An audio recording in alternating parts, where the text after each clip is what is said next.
Let us pray. Almighty God, who in your wisdom and goodness has appointed the office of leaders and county assemblies for the welfare of society and the just government of the people, we beseech you to behold in your abundant favor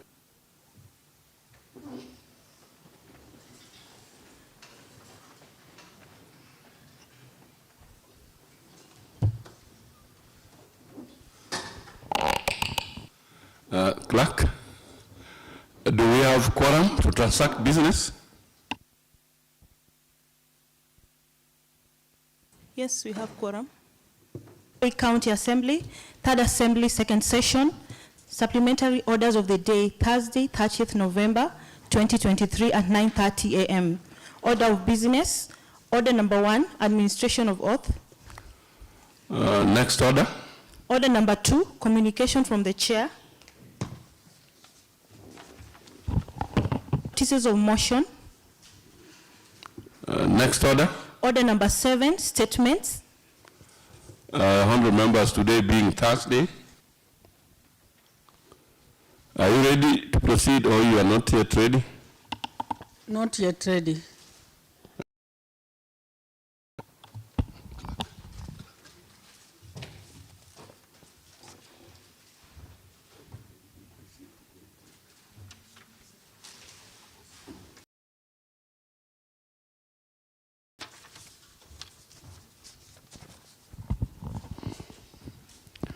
Then we will skip that or leader majority statements.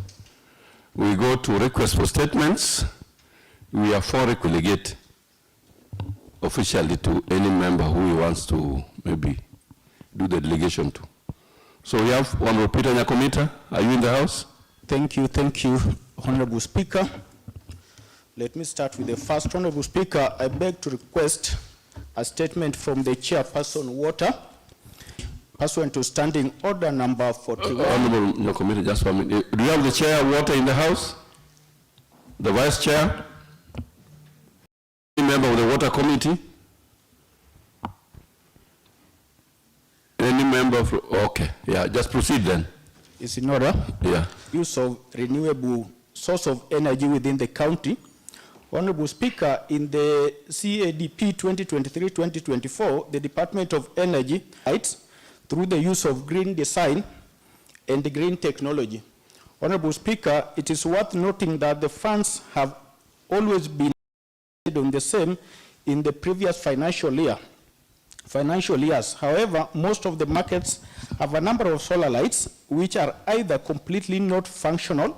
Honorable Speaker, for a case of Ramba Market in Kabondo West Ward, there is a contractor who is currently installing a new, even though some of the previous installed are still in good condition and only need maintenance.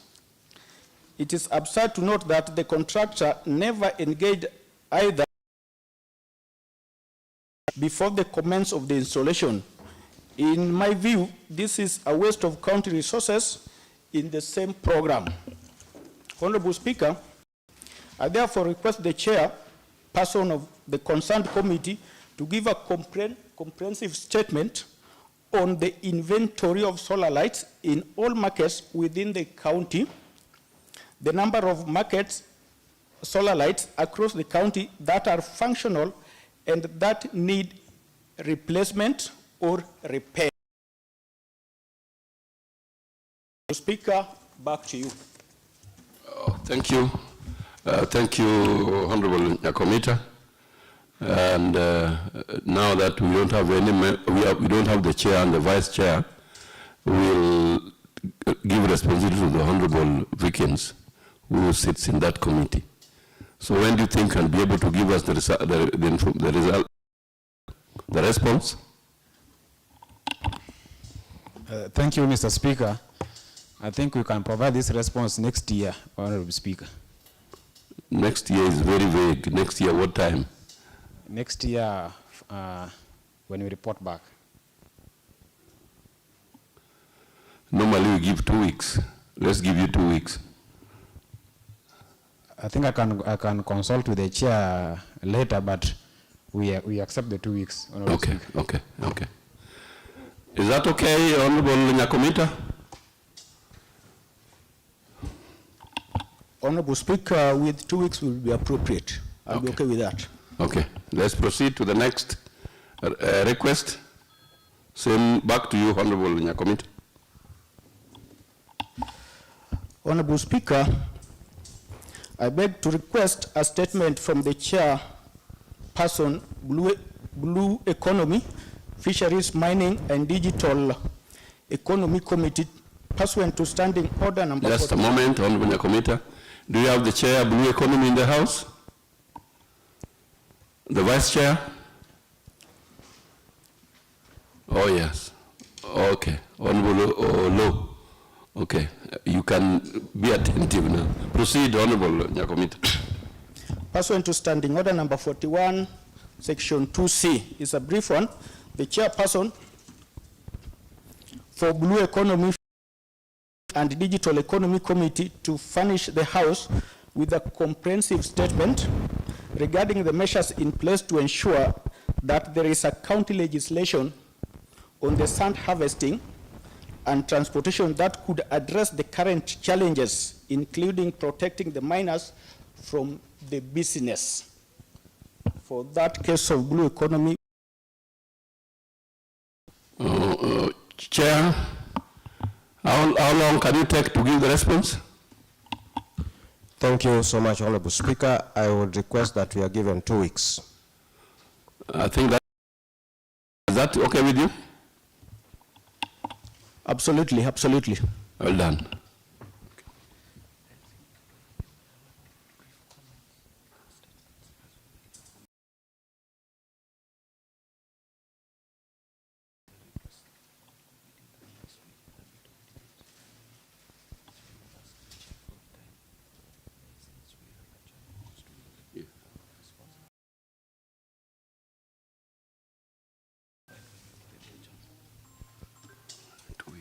Too little, too short.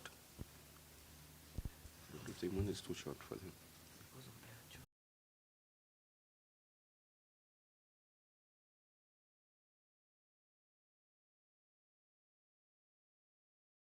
Consulted the clerks, and I think it is prudent that I give you more.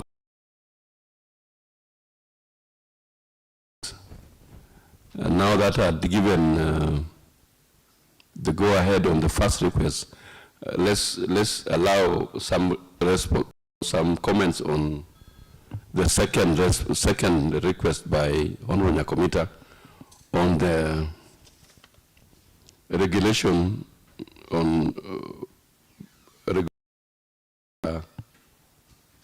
request number 2. So we can allow some requests, some comments. Then we'll give, then the concerned committee will be able to. That since we are going for the long recess next week on the 7th, the request should come before we go for the recess.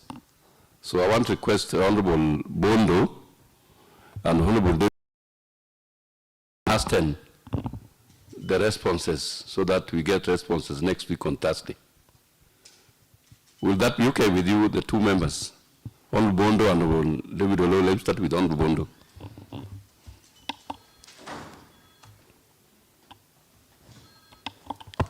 Thank you very much, Honorable Speaker. Actually, I was very worried about the timing, but we are now well guided by your directive. We will hasten the process so that we do it by next week. Thank you, Honorable Speaker. Honorable David. Most obliged, Honorable Speaker. Now some few comments on both the statement, the request for statements. Honorable Billy. Thank you, Honorable Speaker. Honorable Speaker, I have a comment on the first statement by Honorable Nyakomita. Honorable Speaker, I just have a concern from the statement that the Honorable Nyakomita has raised, and it's just a concern, because if I might not be wrong, I think the rubber market is being done the national government through National Government Affirmative Fund. And I just seek clarity from Honorable Nyakomita, if you may grant me so, to understand whether the solar lights is referring to are the same solar light which falls under the BQ of the project being funded by the Affirmative Fund, or this is another market falls under national government. Thank you, Mr. Honorable Speaker. Thank you. I rise to seek clarity. I think, let me guide you. Entire county. So many solar lights were installed in the previous government, and most of them are stalled.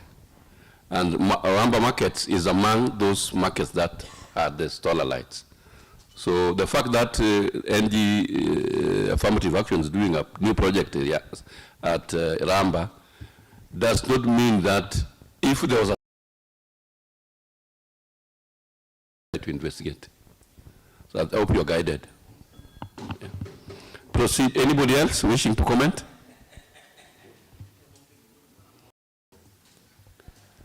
Anybody else wishing to comment on the first request of statement? On the second? Then let's proceed to ask request for statement number 3. Honorable Nyakomita. Honorable Speaker, I beg to request a statement from the Chairperson Finance and pursuant to Standing Order number 41, Part 2, Section C. Honorable Speaker, Section 10, Part 2 of the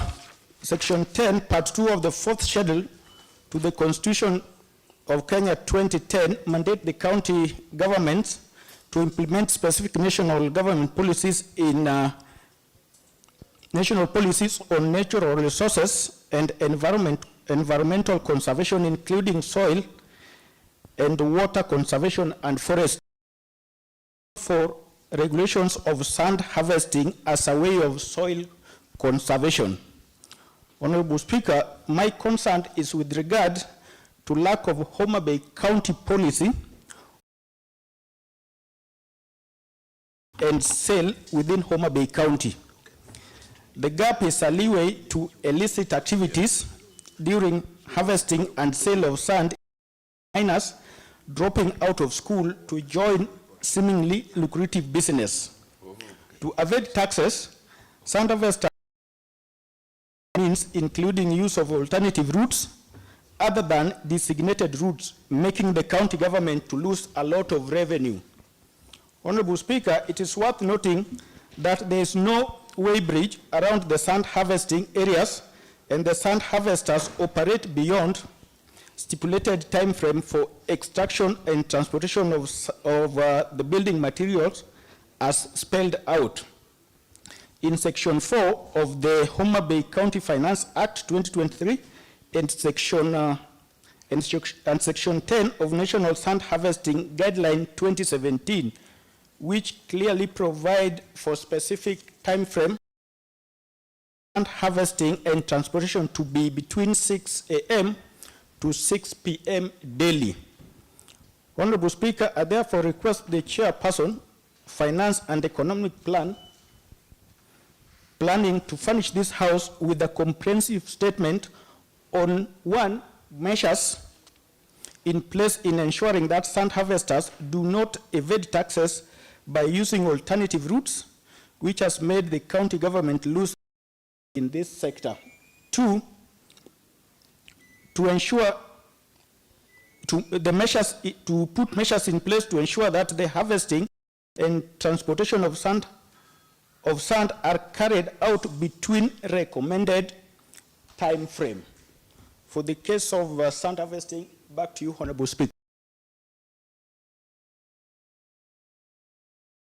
Are you in the House? Okay.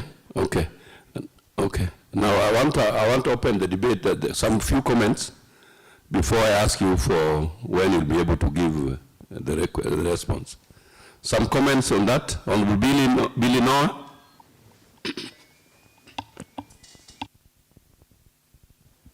Thank you. This sand is harvested in Honorable Nyakomita's ward, and the road that they use to transport this... Honorable... yes, Honorable Speaker, no. Sand harvesting is done across the entire county. It's not only in Nyakomita. Thank you, Speaker. Thank you, A Honorable lot of it Speaker. is being done in Wanchieng, in Kanyaluo, in almost all the wards. Thank In you. Silver South.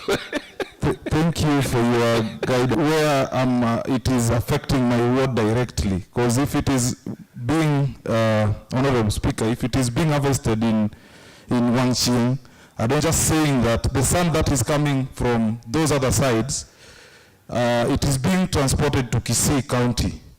And that we've learned of late is that, number one, the vehicles that they're using to transport the sand, they really pose not looking at the speed limits when they're carrying the sand.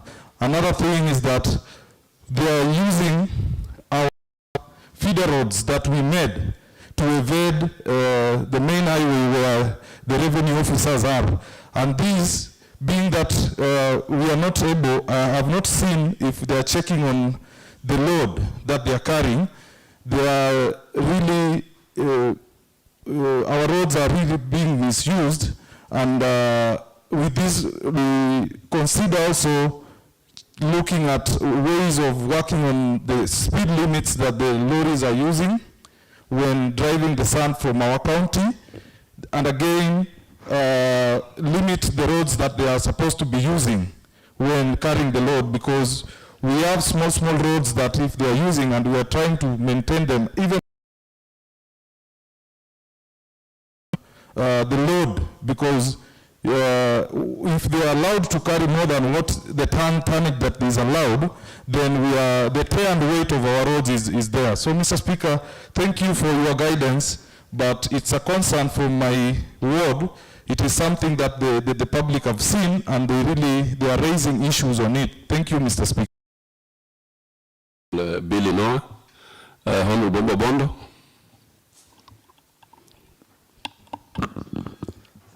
Thank you, Honorable Speaker. Honorable Speaker, I want to thank Honorable Speaker, sand harvesting and even iron ore harvesting on the other side, Honorable Speaker, pose a lot of danger in our wards. Honorable Speaker, when you go to the places where this harvesting is being done or are being done, Honorable Speaker, you will realize that the land within, as Honorable Speaker, most of those lands collect water and poses a lot of danger to human life, Honorable Speaker. Honorable Speaker, allow me to talk the same problem, Honorable Speaker. Most of our land are being wasted, Honorable Speaker, and even when we realize the environment, Honorable Speaker, environment is being wasted in a big way, Honorable Speaker. And Honorable Speaker, through this harvesting, when these ores are being transported, Honorable Speaker, we really have a lot of issues with our roads. Our roads are being with the heavy loads, Honorable Speaker. A point in case, Honorable Speaker, is the tarmac road within Kindu Bay, Honorable Speaker. When we go into that road nowadays, it is dilapidated, Honorable Speaker, and this is through from the sand harvesting and the iron ore, Honorable Speaker. I support the statement. Thank you. Well done, Honorable Bondo. Any other comment? David Olo, the senior member from Konyamwako Logi. Thank you very much once again, Honorable Speaker. Mr. Speaker, I think Homa Bay County, counties which we are blessed with huge deposits of sand from various sub-counties. But Honorable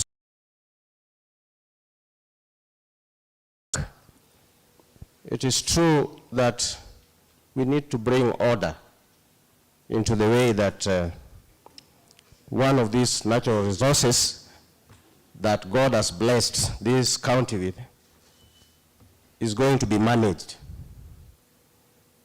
It is true, Honorable Speaker, just like Honorable Nyakomita has put it, the sand harvesters, most of them come from outside our county. And they use various means to gain and make very resource that God has blessed this county with. They use panya roots to pay taxes. They come at ungodly hours so that they are noticed. But Honorable Speaker, now that we have the enforcement team in place, I think this department must now be used to bring order so that profit from the natural resource, that is the sand, and maximize on our revenue.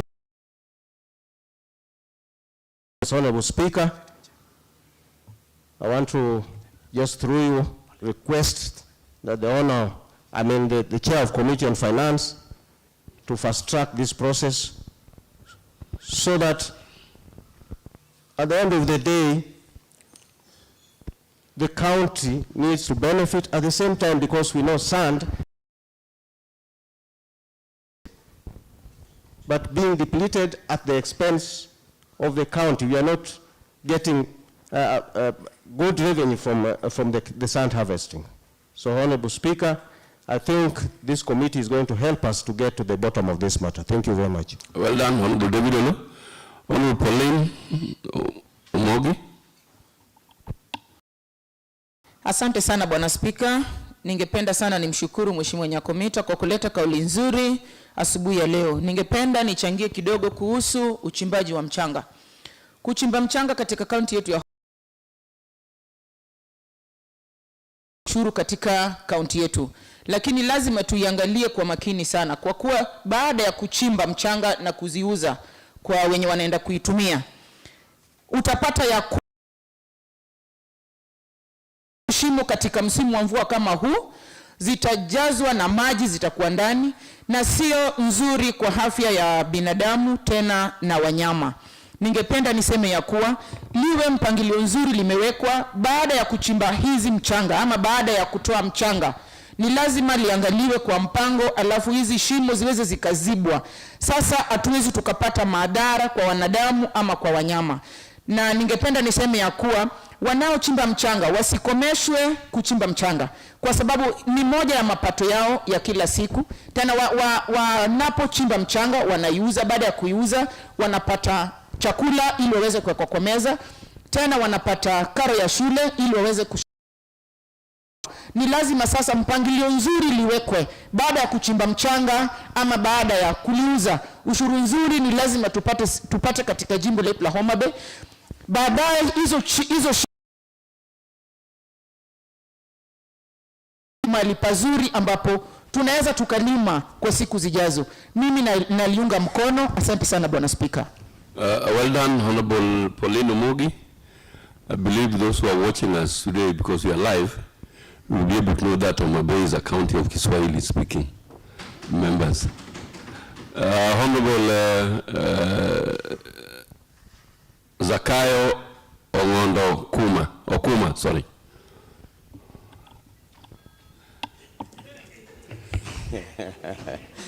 Asante sana Bwana Speaker. Kwanza kabisa, I thank Mr. Nyakomita, Honorable Nyakomita, for bringing this motion to this house today. I know one thing of this sand, because as I always traveling at night, not daytime. And by that time, the night there was nothing like collection. So I've been trying to poach all routes of passing throughout. But those people who are traveling, they were not from this county, they were from Kisii County. So we should make a law. That law should be banning the transport of sand at night time. So sand to start morning hours. Thank you, Mr. Speaker. Well done, Honorable Zakayo. Well done, Honorable Zakayo. Any other member wishing to comment? If there are no member wishing to comment, Honorable Odongo, Chair of Finance, you've heard the concern that have been raised by the members. And if you hear what Honorable David Olo was putting, and what Honorable Zakayo said, and what Honorable Pauline has alluded to, this is a very serious issue. In fact, even what Honorable that are left when by the sand harvesters have killed many people, or many of our children. So this is a matter that is of grave concern, and you are aware that we are going for the recess, long recess, next week on Thursday.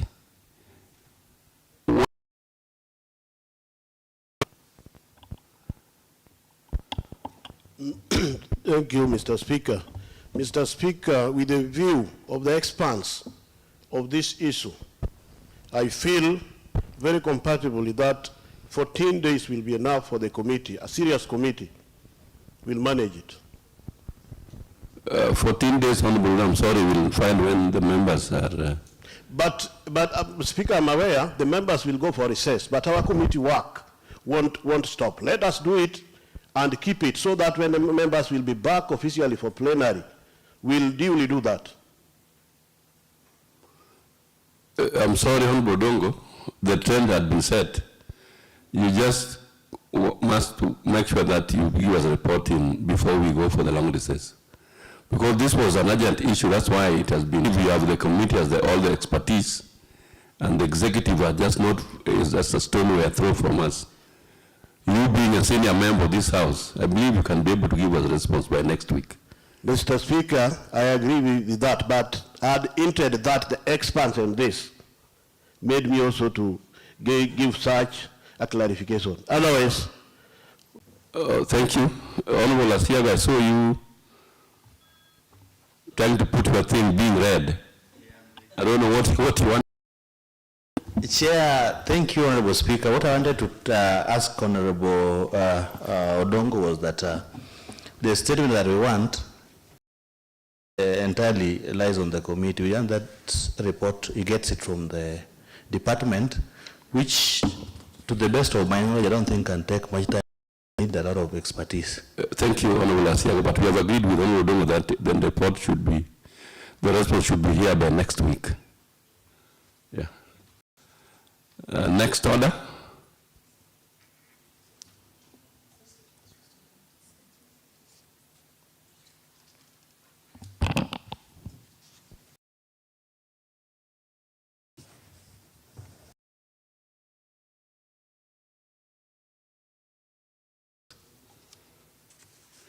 So there's the last one by Honorable Bobo Bondo.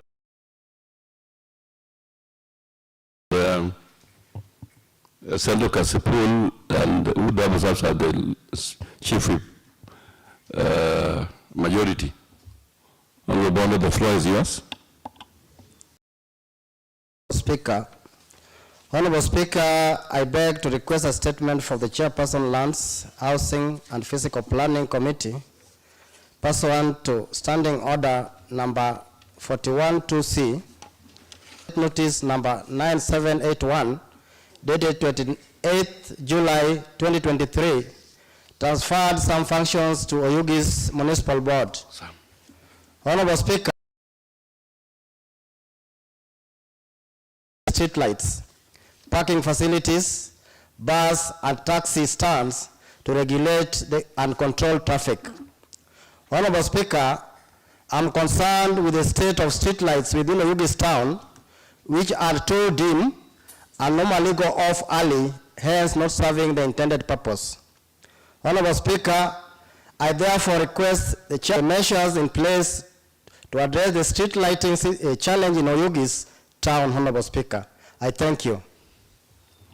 Honourable members, you've heard the concern of Honourable Bobo Bondo.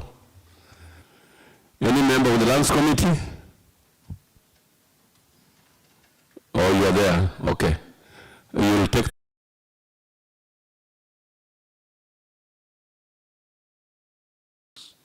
Sub-Article 1 of the Constitution of Kenya 2010 and Section 87 of the County Government Act 2012. I thank you. Chair, Finance? Are you in the House? Any member, Finance? The Vice Chair? Vice Chair, Finance? Please proceed to get the report.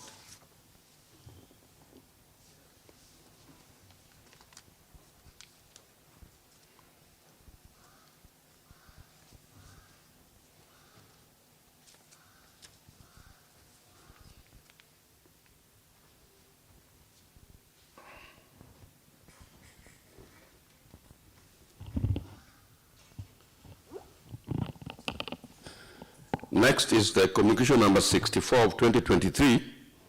This is with regards to Homa Bay County roads and transport policy. Honourable members, on the 29th day of November 2023, the Office of the Speaker received a letter from the Office of the Governor submitting the Homa Bay County roads and transport policy.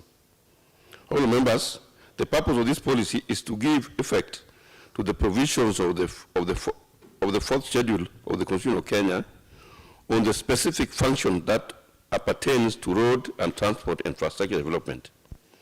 The County Government Act number 17 of 2012, the Integrated National Transport Policy 209, the Public Finance Management Act number 18 of 2012, the Intergovernmental Relations Act number 2 of 2012, and the Kenya Vision 2030, which is implemented through the medium-term framework of 2023-27, while aligning functions and strategies of the SDG 2030.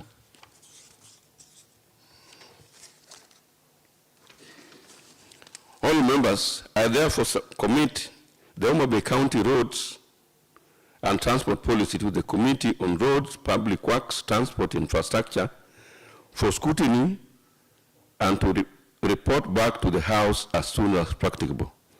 Chair, Roads, Vice Chair, Roads Committee, please come forward.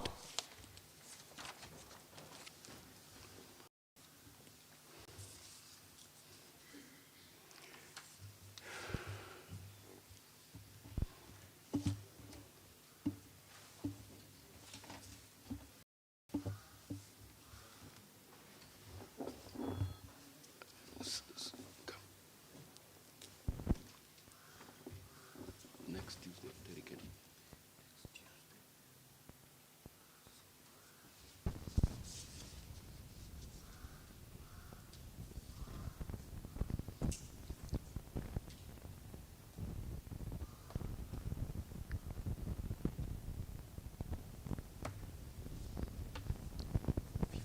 Fifth.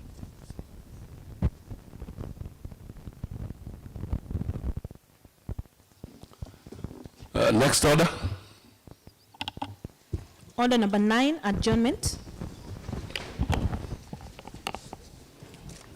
All members, this House stands adjourned to next week, Tuesday, the 5th of December 2023 at 2:30 p.m. Thank you.